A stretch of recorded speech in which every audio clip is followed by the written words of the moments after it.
नरकासुर एक समय धर्मपरायण और न्यायप्रिय राजा था, लेकिन धीरे धीरे उसके मन में शक्ति का लोभ और अहंकार जन्म लेने लगा। उसी लालसा ने उसे गुरु शुक्राचार्य की शरण में पहुंचा दिया, जहां उसने तंत्र मंत्र और अनेक प्रकार की मायावी शक्तियां प्राप्त की। शक्ति के नशे में नरकासुर का स्वभाव पूरी तरह बदल गया। उसने देवताओं, ऋषियों और असहाय स्त्रियों पर अत्याचार शुरू कर दिए। एक समय तो उसने स्वर्ग पर ही आक्रमण कर दिया।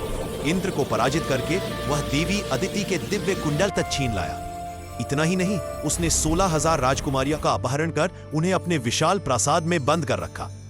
उसके सामने कोई ठहर भी नहीं पाता था। आखिरकार देवता, महर्षि और स्वयं भूदेवी भगवान श्री कृष्ण की शरण में पहुंचे। वे रोते हुए बोले, प्रभु, आपका ही पुत्र अधर्म के मार्ग पर चल पड़ा है, हमें बचाइए। कृष्ण मुस्कुराए, भूदेवी का दिया हुआ वचन पूरा करने का समय आ गया है। वे अपनी पत्नी सत्यभामा को साथ लेकर गरुड़ पर सवार होकर युद्ध की ओर प्रस्थान कर गए।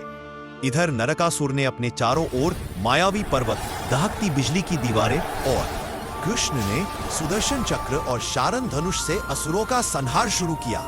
लेकिन आश्चर्य, जब भी कृष्ण का कोई वार नरकासुर को लगता, वह पलटकर उसी दिशा में लौट आता, कृष्ण की ओर। उसी समय सत्यभामा के शरीर में भूदेवी की दिव्य शक्ति प्रवेश कर गई, क्योंकि वराह अवतार के समय कहा गया था कि भूदेवी के सहयोग के बिना नरकासुर का अंत संभव नहीं। दिव्य ऊर्जा से भरी सत्यभामा ने धनुष चढ़ाकर एक प्रचंड बाण छोड़ा।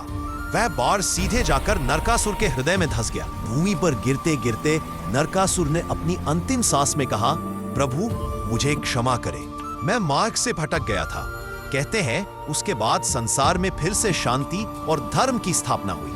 यदि आपको यह कथा पसंद आई हो तो हे अर्जुन, इस चैनल को लाइक, सब्सक्राइब और घंटी अवश्य दबाइए, क्योंकि अच्छे कर्मों का फल और अच्छे वीडियो का समर्थन दोनों आवश्यक है।